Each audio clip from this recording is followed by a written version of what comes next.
Hi folks, this is Jamie, and I have a couple of books for you to read along with me. First one's called How to Catch Santa, and it's written by Jean Regan, and it's illustrated by Lee Wildish. After waiting for days and days and days, it's finally Christmas Eve, and that's when you can try to catch Santa. As you know, Santa's very busy and you won't be able to keep him for long, so plan ahead. Figure out now how to make the most of your time. First of all, don't you have a zillion questions to ask him? Some of the questions you might want to ask Santa are, how do you squeeze down the chimneys? And how do you stay clean? What about houses without chimneys? How fast do reindeer fly to get everywhere in one night? What's their fuel? Magic? Do elves ever sneak a ride in your sleigh? What about kids? How do you find kids who are away on trips? What's your favorite toy? Do you get mountains and mountains of letters? Who invents the new toys at your workshop? The elves? Mrs. Claus? Or do you? Do you really eat all the cookies at everyone's house? Maybe you have some things you want to tell Santa. Maybe you want to tell him I'm trying very hard to be good. My sister is too, even if it doesn't look like it. Maybe you want to thank Santa for your presents. Sorry, I always forget to send thank you notes. Or maybe you want to tell Santa what Mom and Dad want. They might be too busy to write to you. Maybe you have things you want to give to Santa. A headlamp for going down dark, dark chimneys. A nose warmer for those cold sleigh rides. Or maybe some drawings of Santa with your family. Or homemade Christmas decorations for Mrs. Claus. Okay, now you know what you'll do once you catch Santa. It's time to figure out how to do it.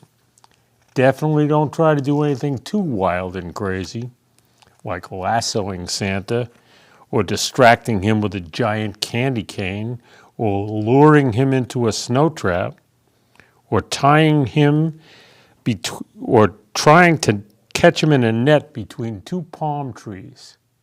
Not in Massachusetts. Instead, be crafty and be clever and be gentle. If you're very lucky, you will actually catch Santa. But you might only catch a glimpse of him, or you might just find Santa's been here clues. Plan for all these possibilities. Early on Christmas Eve, write Santa a note and fill it with glitter. When he opens it, glitter will sprinkle all over him, and he'll leave a trail. That's a Santa's been here clue for sure. Or scatter carrots in your yard on the windowsill.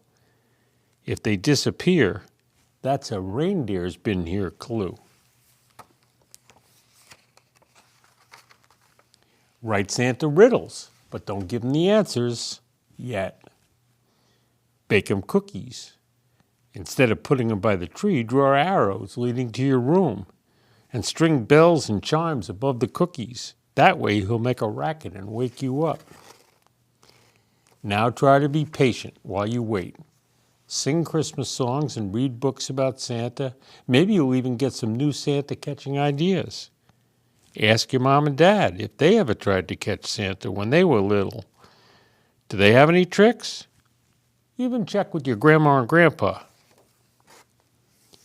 When it starts to get dark, Santa and his reindeer begin their rounds. Have everyone keep an eye out the windows. If your family makes lots of noise, laughing and eating and talking and playing games, say shh every now and listen for Santa sounds. What kind of Santa sounds? Maybe Santa doing stretches on your neighbor's roof? Or sleigh bells? Or reindeer whinnying in the distance? Maybe even elves giggling. Or the famous ho, ho, ho. When you start to get sleepy, make some last-minute preparations. Leave the Christmas tree lights on to help Santa see his way around. Rudolph, with his nose so bright, can't help him from the roof. Set out your Santa riddles with a note that says, "For help with these answers, wake me up." Santa won't be able to resist. Is your puppy a good watchdog? A good, gentle watchdog? If yes, then maybe let him stay in your bedroom. Remember, Santa won't come to your house until you're asleep. Before you lay your head on your pillow, peek out the window one last time. Good luck catching Santa, and Merry Christmas. And if you didn't catch Santa this time, don't worry, there's always next year.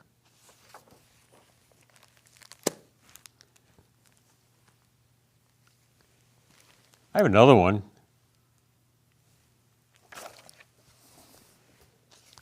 This one's called Merry Christmas Splat. And it's written by Bob Scotton, who also wrote Splat the Cat and Russell the Sheep. It's very important to write a letter to Santa, said Splat. How else will he know to bring what you want for Christmas? Seymour nodded. Splat's pencil scratched across the page until, "Finished," he exclaimed, and he proudly showed off his letter. Seymour was impressed. Splat's little sister wasn't. "Only good cats get really big presents from Santa," she said. "Are you sure you've been good?" "Of course," said Splat. She gave Splat a look that only little sisters can give. "Really?" Splat stuck his nose in the air and marched out of the kitchen. "I have been good," he said. Seymour nodded. "In fact, I've been very good." This time Seymour shrugged, and Splat had an awful thought that made his tail quiver and twitch. Maybe I haven't been good enough. Splat tried hard to remember. Yeah, he decided, I sure have. But just in case. "Mom," cried Splat, "I'm going to help you get everything ready for Christmas." "Oh dear," said his mom. Splat took that to mean, "Thank you very much. You really are a good cat." And he set about being very helpful. "I've washed the Christmas dishes, Mom," said Splat. "Thank you, Splat," said his mom, "but the dishes weren't dirty." "I know," replied Splat, "and still I washed them. I'm just so good." "The Christmas tree is decorated now, Mom," Splat called. "I thought it was already done," replied his mom. "Not even close," said Splat, "but it is now." "I'm going to clear the snow from the path, Mom," said Splat. "Wait," his mom called. "Don't open the door." "Being so good is very tiring," said Splat. "It certainly is," said his mom. "I think I'll go to bed now," Splat announced. "Good idea," said his mom. And Splat snuggled under the covers and closed his eyes. But his eyes wouldn't stay closed. "Maybe I better wait up for Santa and tell him how good I've been," thought Splat. So Splat took his flashlight from the drawer and waited.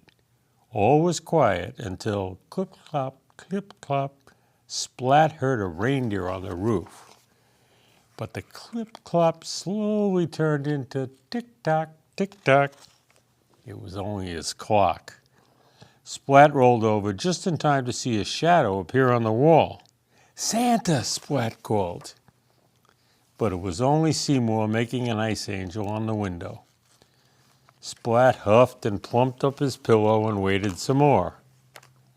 Santa had to come soon, thought Splat. But the rest of the night passed silently, peacefully, with not even a whisper. Christmas morning shone through Splat's bedroom window, but he was not the least bit excited. His little sister came to wake him. "I guess I haven't been good enough after all," said Splat. "Told you so," said his little sister.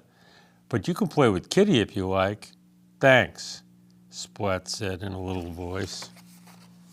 Splat's little sister led him down the stairs. It was too quiet. There were no presents around the tree, and the rest of the family was nowhere to be seen. Because I haven't been good enough, said Splat. Santa hasn't visited us at all. But then Splat's family leapt from behind the sofa. Merry Christmas, Splat, they cheered, and they were holding a really big present just for Splat. The best Christmas present ever, cried Splat. So I guess he was good enough. And the last one I have for you is called The Christmas Magic. It was written by Lauren Thompson, and the pictures were done by John Muth.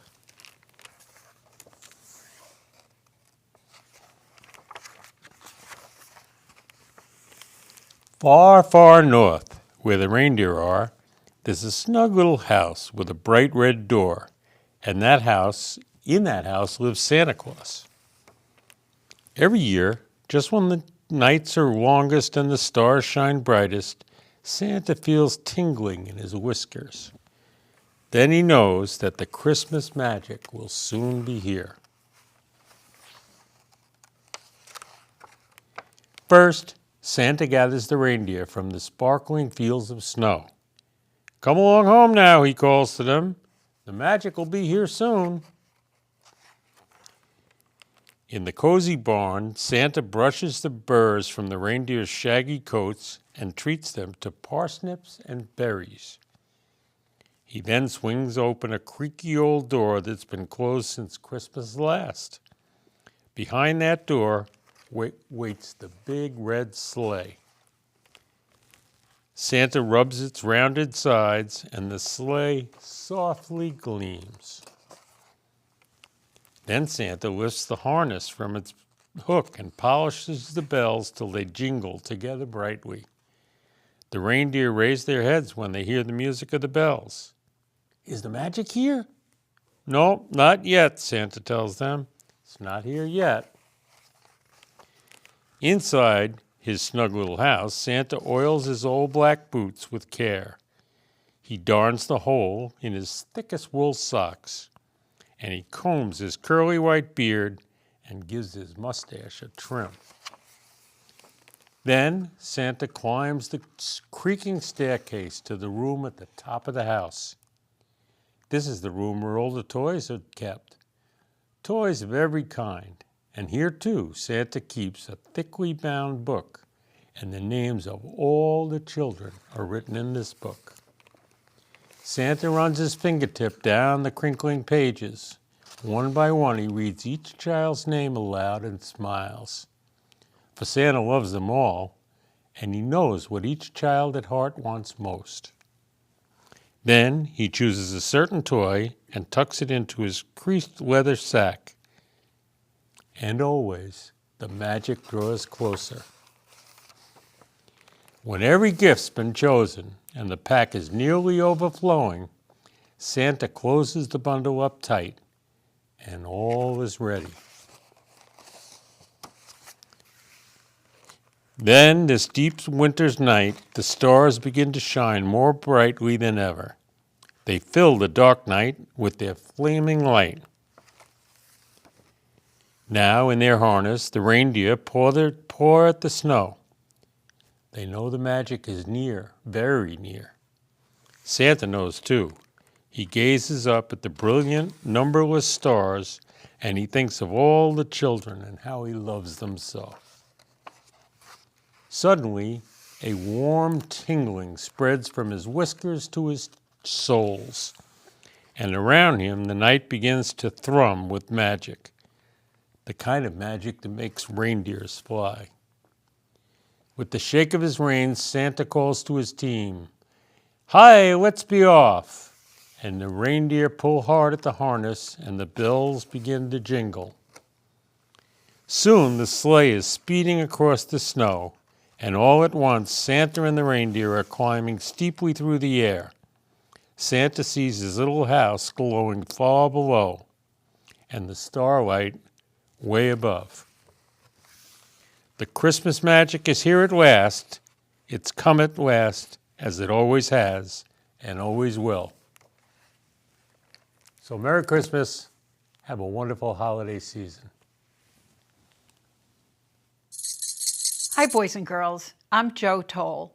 I'm here to read you some Christmas stories today for Storytime. Let's start with Yes, Virginia, There is a Santa Claus, written by Chris Playhow, pictures by James Bernardin. Let's get started.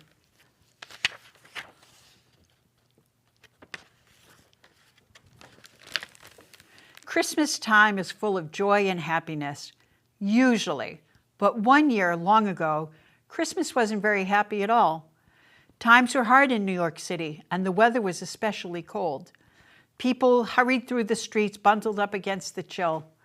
No one stopped to smile or say hello. Christmas was just a few weeks away, but no one even seemed to notice. Nobody, that is, except for a little girl named Virginia. Virginia loved Christmas. She loved the glittering lights. She loved the joyful carols.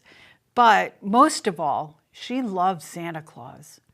She could hardly wait for Christmas Eve, when she would set out a plate of cookies and listen for sleigh bells. This year, she even made her very own Santa Claus book. "Wow," Virginia's best friend Ollie exclaimed as he looked at the book. "We should show Tom and Taylor and George. Come on, let's go." Virginia was a bit nervous about showing it to everybody, but Ollie was already running down the stairs. So Virginia grabbed the book and followed him out the door. At the park, the other children gathered around to see Virginia's book. Everyone was so excited they shouted all at once. "Last year, Santa brought me a train set," said Tom. "He brought me a dollhouse," exclaimed Taylor. "I got a baseball mitt," shouted George. "Did Santa bring you a baby bottle too?" said a voice. Charlotte, the meanest, bossiest, snootiest girl in town, pushed her way forward. "You still believe in Santa?" Charlotte scoffed. "Ha! That's hysterical. No one could travel the whole world in one night." "That's not true," said Virginia. "Santa is as real as you are." "It's baby stuff," teased Charlotte as she grabbed Virginia's Santa Claus book. With a laugh, she held it high above her head. "Give it back," said Virginia. "Stop it," shouted Ollie, rushing to help. But Ollie tripped and bumped into Virginia, who crashed into Charlotte, who lost her grip on Virginia's book, which landed in the mud with a splat. Charlotte laughed aloud. "Face it, Virginia," she sneered. "There is no Santa Claus." Charlotte was wrong. "There is a Santa Claus," she thought to herself, "and I'm going to prove it." That afternoon, Virginia visited a place she knew was full of answers, the New York Public Library. "Let's see, Santa Claus," said the friendly librarian as she pulled book after book from the shelves. "Ah, in England, his name is Father Christmas. In Holland, his name is Sinterklaas," read Virginia. "In Italy, he's Babbo Natale," Ollie cried. "According to this," said the librarian, flipping through a heavy book, "he lives in Finland. No, wait, Greenland. And he has a giant goat," Ollie shouted. Virginia looked at the pile of books on the table. She was frustrated. "This is all interesting," she said, "but none of it tells me if Santa is real."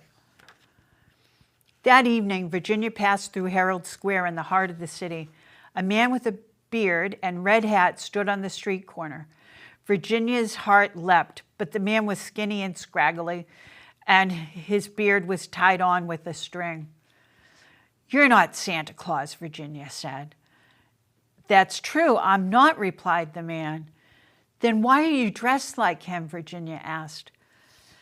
"I suppose I could say I work for him," said the scraggly Santa. I try to do whatever Santa would do if he were here. The man jingled a rusty old belt. He was collecting money for the poor. Shouldn't you be wearing a coat? Asked Virginia.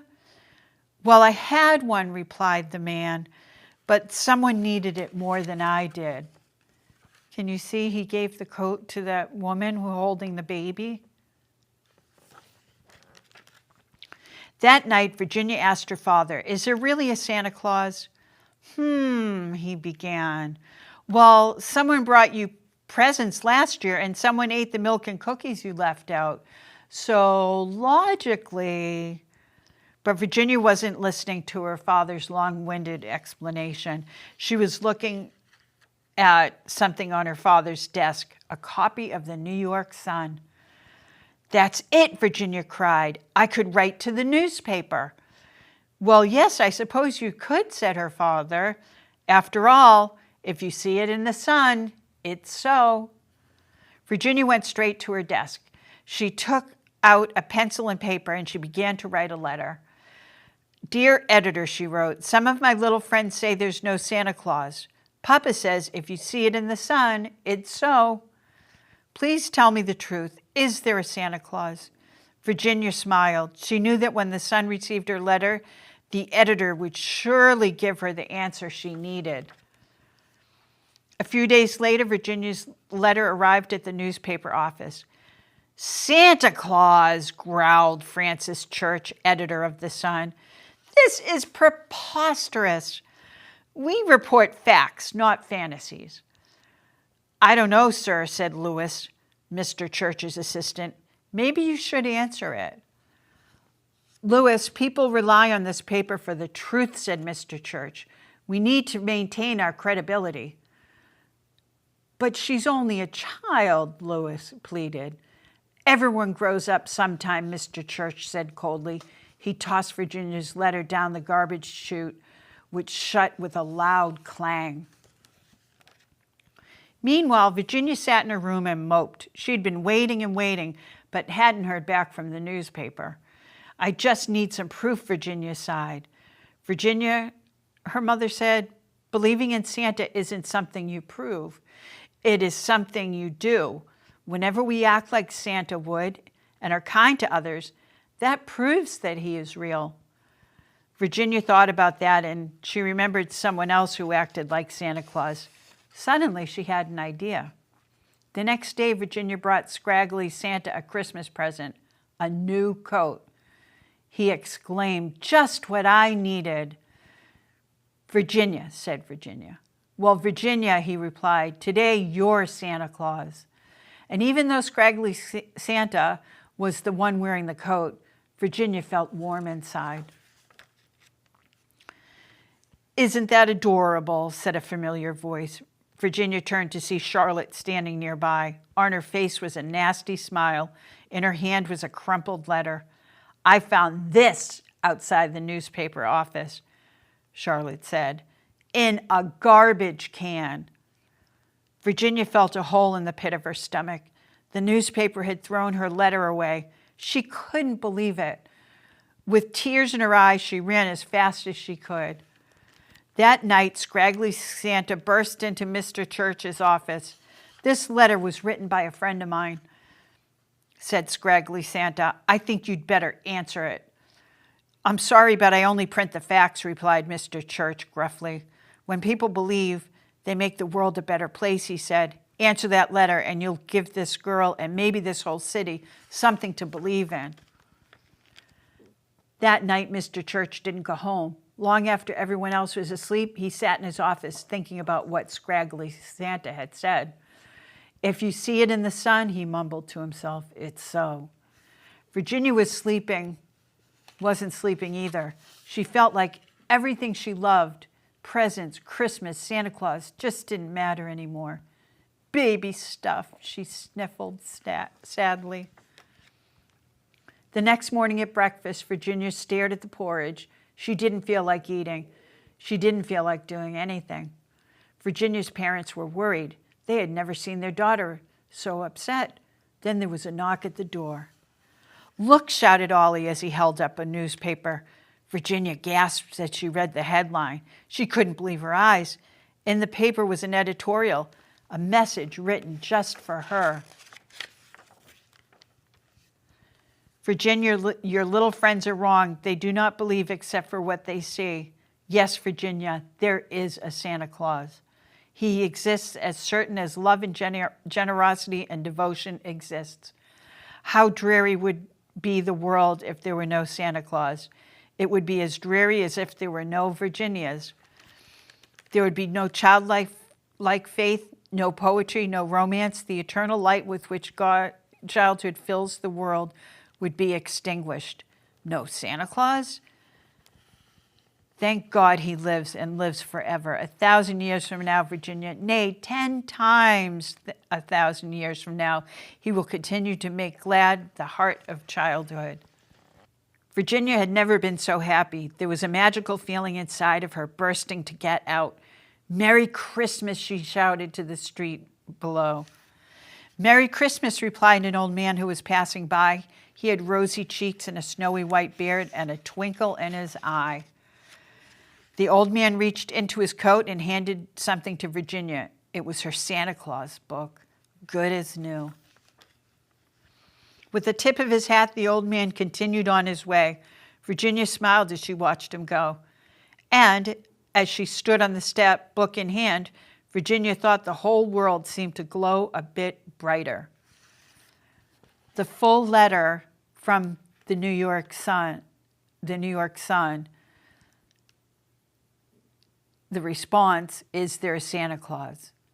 Dear editor, I am 8 years old. Some of my little friends say there is no Santa Claus. Papa says if you see it in the sun, it is so. Please tell me the truth. Is there a Santa? Virginia, your little friends are wrong. They've been affected by the skepticism of a skeptical age. They do not believe except what they see. They think that nothing can be which is not comprehensible by their little minds. All minds, Virginia, whether they be men's or children's, are little. In this great universe of ours, man is a mere insect, an ant in his intellect, as compared with the boundless world about him, as measured by the intelligence capable of grasping the whole of truth and knowledge. Yes, Virginia, there is a Santa Claus. He exists as certainly as love and generosity and devotion exist, and you know that they abound and give to your life its highest beauty and joy. Alas, how dreary would the world be if there were no Santa Claus. It would be as dreary as if there were no Virginias. There would be no childlike faith then, no poetry, no romance to make tolerable this existence. We should have no enjoyment except in sense and sight. The eternal light with which childhood fills the world would be extinguished. Not believe in Santa Claus? You might as well not believe in fairies. You might get your papa to hire men to watch in all the chimneys on Christmas Eve to catch Santa Claus. But even if they did not see Santa Claus coming down, what would that prove? Nobody sees Santa Claus, but that is no sign that there is no Santa Claus. The most real thing in the world are those that neither children nor men can see. Do you ever see fairies dancing on the lawn? Of course not. But that's no proof that they are not there. Nobody can conceive or imagine all the wonders there are unseen and unseeable in the world. You may tear apart the baby's rattle and see what makes the noise inside, but there is a veil covering the unseen world which not the strongest man nor even the united strength of all the strongest men that ever lived could tear apart. Only faith, fancy, poetry, love, romance can push aside that curtain and view and picture the supernal beauty and glory beyond. It is all real? Ah, Virginia, in all the world there is nothing else real and abiding. No Santa Claus? Thank God he lives, and he lives forever. 1,000 years from now, Virginia, nay, 10 times 10,000 years from now, he will continue to make glad the heart of childhood. The end.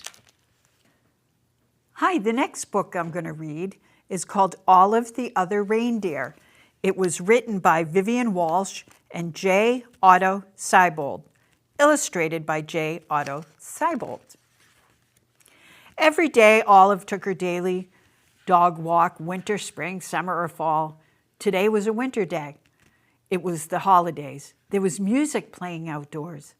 People were singing along. All the other reindeer. Olive was too shy to sing. She hummed.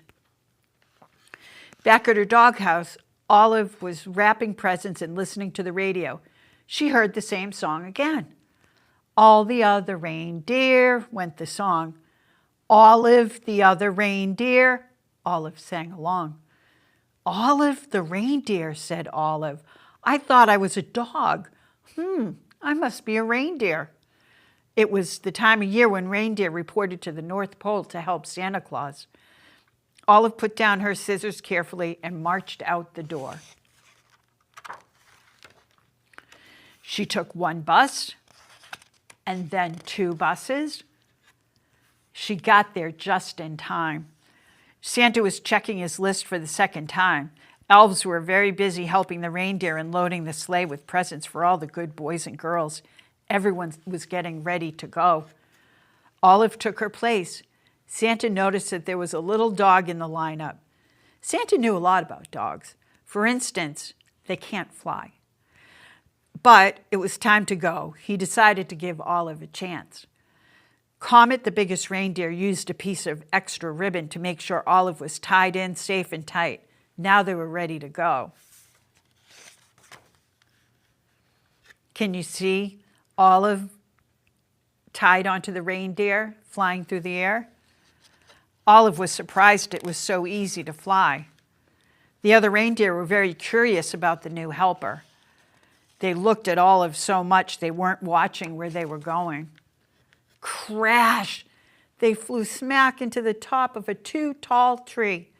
Oh dear, said Santa. My sleigh is stuck in the tree. I'll have to cut it free. Olive clung to the side of the tree. She tried to fly up to help Santa, but she could not. She climbed up slowly and started chewing. Chewing sticks was something Olive could do well. Thank you, Olive, said Santa as they got back on their way. They had not traveled far when Olive's nose began to twitch. Olive smelled trouble. It was the smell of gumdrop candies as they fell from the sleigh. Drop, drop, drop. Olive barked and Santa knew what to do. He steered the reindeer down and around so all of the gumdrops fell plop, plop, plop back into the sack. We were very lucky not to lose a single gumdrop, thought Olive. Then she heard a strange sound. It was a musical note.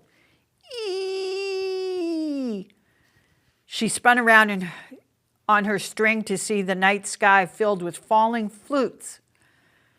Olive had to howl louder than the wind instruments. This is not music to Santa's ears. First gumdrops and now flutes, thought Santa. That tree must have torn a hole in my sled. Prepare for an emergency landing, Santa instructed. The sleigh landed in a snowy field full of flutes. Luckily, Olive was very good at fetching sticks. It is something dogs love to do. Before Santa had finished patching the hole in the sleigh, Olive had returned each and every flute back to the sack. Ho, ho, ho, said Santa. We're ready to go.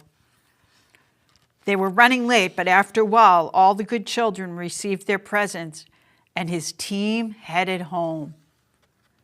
They were almost home when they got caught in the dreaded North Pole fog. The reindeer slowed down until it was only the breeze that moved them along. The fog was as thick as a pillow. It made everyone feel sleepy. Then Santa remembered something about dogs. They are expert smellers. Olive, I'd hate to be late for breakfast this year, he said. Mrs. Claus has planned a parade of cookies. You can almost smell them, can't you? Olive could smell the cookies. Olive, won't you guide my sleigh this morning? Asked Santa. Olive moved to the front of the reindeer. Thanks to Olive's nose and Mrs. Claus baking, they made it all the way back to the North Pole. All the elves sang out a cheer. Hooray, hooray! Santa and the reindeer and the little doggy are back. Back at the North Pole, it was a glorious morning. After eating lots of good food, it was time to open presents. The reindeer got jump ropes and the elves got toy trains. Santa reached into his toy sack. There was just one present left. It was for Olive. It was her very own set of reindeer antlers. They fit perfectly. Then everyone went outside to play reindeer games. The end. Thanks for visiting at Storytime. Enjoy your holidays.